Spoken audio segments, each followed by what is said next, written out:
اعوذ باللہ من الشیطان الرجیم، بسم اللہ الرحمن الرحیم۔ 8ویں رکوع کے آخر میں ہم نے جو آیات پڑھی تھیں، آیت نمبر 66 سے لے کر 71 تک، ان آیات میں واقعہ ذبح بقرہ کا حوالہ جو ہے وہ چل رہا ہے، تذکرہ چل رہا ہے۔ یہ واقعہ جو ہے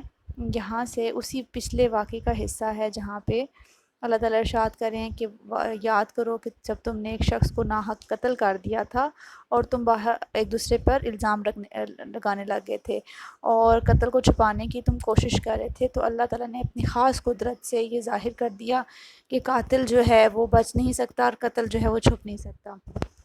چنانچہ بنی اسرائیل کو اس گائے کا ایک ٹکڑا مقتول کی لاش پہ مارنے کے لیے کہا گیا تھا، جس پر مقتول جو ہے وہ اللہ تعالیٰ کے حکم سے زندہ ہو گیا تھا اور اس کے زخموں سے خون بہنے لگ گیا تھا اور اس نے اپنے قاتل کی نشاندہی کی اور مر گیا۔ اس طرح سے اللہ تعالیٰ نے جتنے بھی چھپے ہوئے راز تھے ان کو افشا کر دیا اور سارے شکوک اور جتنے بھی الزام تراشیاں تھیں ان کا اختتام ہو گیا تھا۔ اس واقعے میں لوگوں کے لیے بہت زیادہ سامان ہے جو زندگی کے بعد موت کے انکاری ہیں، جو اللہ تعالیٰ کی ذات پہ ایک مقتول کو زندہ کرنے کا جو ہے وہ قدرت پہ یقین نہیں رکھتی۔ وہ یہ سمجھتے ہیں کہ شاید اللہ تعالیٰ کسی کو بھی دوبارہ زندہ نہیں کر سکتا، تو اللہ تعالیٰ نے اس واقعے سے یہ ظاہر کر دیا کہ اللہ تعالیٰ اپنی قدرت کاملہ سے قیامت کی دوبارہ جب قیامت کے بعد زندگی دی جائے گی تو اللہ تعالیٰ تمام لوگوں کو دوبارہ زندگی عطا کریں گے۔ اللہ تعالیٰ اپنی قدرت سے ایسے معجزانہ اظہار اسی لیے کرتا رہتا ہے تاکہ ہمیں پختہ یقین ہو جائے کہ اللہ تعالیٰ ہر چیز پر قدرت رکھنے والا ہے۔ نیز یہ بھی کہ عقل و دانے سے کام لے کر اللہ تعالیٰ کی جو نشانیاں ہیں ان پر غور و فکر کرنے سے ہم صحیح نتائج تک پہنچ سکتے ہیں۔ اس کے بعد اگلی آیت میں اللہ تعالیٰ ارشاد فرماتے ہیں ثم قست قلوبکم، کہ اس کے بعد تمہارے دل سخت ہو گئے۔ یعنی اتنی واضح موجزانہ معجزوں کے بعد بھی اللہ تعالیٰ نے جو تمہیں دکھائے تو تمہیں ان واقعات سے عقل حاصل کرنی چاہیے اور تمہیں سوچنا چاہیے، نصیحت پکڑنی چاہیے، لیکن اتنی زیادہ مہلت کے بعد، اتنی زیادہ معجزات کے بعد، بجائے اس کے کہ ان کے دل جو ہے نصیحت پکڑتے، اس کا بالکل الٹا اثر ہوا اور وہ بالکل رستے سے بھٹک گئے اور ان کے دل سخت ہوتے رہے۔ اور یہاں پر ان کو پتھروں سے بھی زیادہ سخت دل کہا گیا کہ ان کے دل جو ہیں پتھروں سے بھی زیادہ سخت ہیں، کیونکہ پتھروں کی بھی چند ایسی اقسام موجود ہیں جن کے اندر سے چشمے پھوٹ پڑتے ہیں۔ ظاہر ہے چشمے پھوٹنا، ان کے اندر سے پانی کا جاری ہونا، اس کی نرم دلی ان کی پتھروں کی نرمی کی طرف اشارہ کرتا ہے کہ پتھر جو ہیں وہ بھی اتنے شفاف اور نرم ہوتے ہیں کہ وہ پھٹ جاتے ہیں اور ان کے اندر سے پانی جاری ہو جاتا ہے۔ جو پہاڑوں سے چشمے رواں ہوتے ہیں وہ اسی طرح سے اللہ تعالیٰ ان کے اندر سے یہ قدرت کی صنعکاریاں جو ہیں وہ دکھاتے رہتے ہیں۔ چنانچہ اللہ تعالیٰ کا ارشاد ہوتا ہے کہ انسانوں تم نے مشاہدہ کیا ہوگا کہ بعض پتھر ایسے ہوتے ہیں جن سے دریا اور نہریں جاری ہو جاتی ہیں، اور ان میں سے بعض ایسے ہوتے ہیں جو خود بخود پھٹ جاتے ہیں اور ان میں سے پانی نکل آتا ہے۔ پتھروں کی ایک قسم ایسی بھی ہوتی ہے جو خوف خداوندی سے گر پڑتے ہیں۔ یہ وہ خصوصیات ہیں جو بے جان پتھروں میں پائی جاتی ہیں، وہ بھی خشیت الہی کے حامل ہے جس کا مختلف طریقے سے مظاہرہ ہوتا رہتا ہے، لیکن بنی اسرائیل ایسے گزرے تھے کہ ان کے دلوں پر کسی قسم کا کوئی اثر نہ ہوا۔ یہ جس سے ثابت ہوتا ہے کہ ان کے دل جو ہیں وہ پتھروں سے بھی زیادہ سخت اور بے حس ہو گئے تھے اور ان قبول حق کی صلاحیت سے بالکل محروم ہو چکے تھے اور اللہ تعالیٰ کی نافرمانی اور سرکشی پر بہت نڈر ہو گئے تھے، اور آخر کار اللہ تعالیٰ نے ان کو خبردار کیا تھا کہ ان کی یہ سختی، دلوں کی سختی اور سنگ دلی جو ہے کہ ان کے باعث ان کے برے اعمال ان سے سرزد ہوں گے، اور اللہ تعالیٰ ہرگز ان سے غافل نہیں ہے کہ وہ کتنے برے عمل کر رہے ہیں اور ان کو ڈھیل دی جا رہی ہے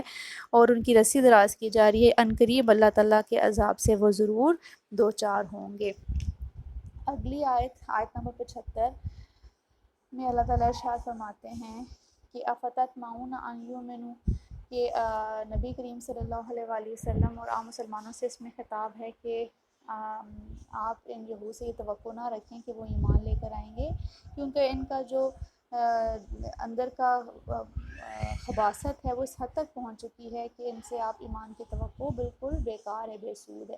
وہ علماء یہود جو نبی کریم صلی اللہ علیہ وآلہ وسلم کے زمانے مبارک میں موجود تھے بخوبی جانتے تھے کہ نبی کریم صلی اللہ علیہ وآلہ وسلم اللہ تعالیٰ کے آخری رسول ہیں، تورات میں جس نبی کا اور آخری نبی کا تذکرہ ہے اس سے مراد آپ صلی اللہ علیہ وآلہ وسلم ہی ہیں، لیکن وہ عملاً ان آیات میں تحریف کر دیتے تھے جس میں آپ صلی اللہ علیہ وآلہ وسلم کے اوصاف مذکور ہوتے تھے۔ ان کی یہ تحریف کسی غلط فہمی پر مبنی نہیں تھی، بلکہ وہ جان بوجھ کر ایسا کرتے تھے۔